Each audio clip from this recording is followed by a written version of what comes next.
Ouverte le 28 octobre à Brazzaville, la réunion préparatoire de la table ronde des bailleurs de fonds destinée à mobiliser les ressources nécessaires au financement du plan d'investissement de plus de 10 milliards de dollars du Fonds bleu pour le bassin du Congo, composé de 254 projets, a réuni 17 points focaux composés d'experts issus des pays et organismes pourvoyeurs de ce plan. Objectif, parvenir à une validation consensuelle et technique solide des projets à présenter lors de la table ronde des bailleurs prévue en mai 2026 afin de renforcer la crédibilité du portefeuille et d'optimiser les chances de mobilisation des financements. Hébergé par la Banque de développement des États de l'Afrique centrale, BDAC, partenaire financier de ce Fonds africain de développement, répondant aux enjeux climatiques à l'échelle continentale et mondiale, la rencontre vise à favoriser l'intégration régionale et à financer des projets fondés sur le principe de l'économie verte et bleue, dont chacun des pays engagés dans sa gouvernance. À travers cette initiative, nos États réaffirment leur volonté d'allier développement et durabilité, tout en contribuant à la lutte mondiale contre le changement climatique. Je voudrais réaffirmer l'entière disponibilité de la BDAC à poursuivre son accompagnement des États et des institutions régionales dans la promotion de l'économie bleue, de l'intégration des contributions déterminées au niveau national et de la résilience climatique dans le bassin du Congo.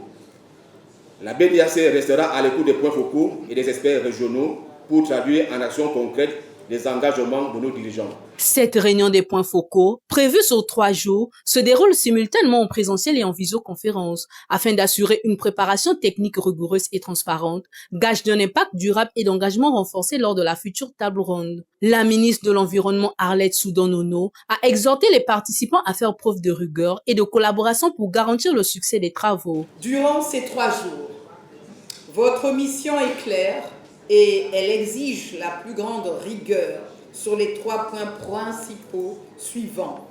Faire le point technique et financier sur les projets qui doivent être irréprochables. Assurer la cohérence absolue entre les propositions de nos pays et les attentes légitimes de nos partenaires techniques et financiers. Et enfin, l'un des points essentiels sur les 5 que je vais aborder, finaliser les outils de plaidoyer et la stratégie de mobilisation pour transformer l'urgence climatique en engagement financier. La Commission climat du bassin du Congo regroupe les pays membres de la Communauté économique des États de l'Afrique centrale, de la Communauté d'Afrique de l'Est ainsi que le Maroc. Ce dernier, par la voix de son ambassadeur, a réaffirmé son engagement à soutenir les efforts de la Commission climat du bassin du Congo. Le Maroc met à disposition son expertise ainsi que le soutien de ses principaux départements gouvernementaux, dont le ministère de la Transition énergétique et du Développement durable, représenté à distance lors de cet événement et qui apportera des éclairages sur la thématique au cours des travaux. Mesdames et messieurs, nous espérons que cette table ronde constituera une étape décisive pour la mobilisation des ressources nécessaires à la mise en œuvre du plan d'investissement.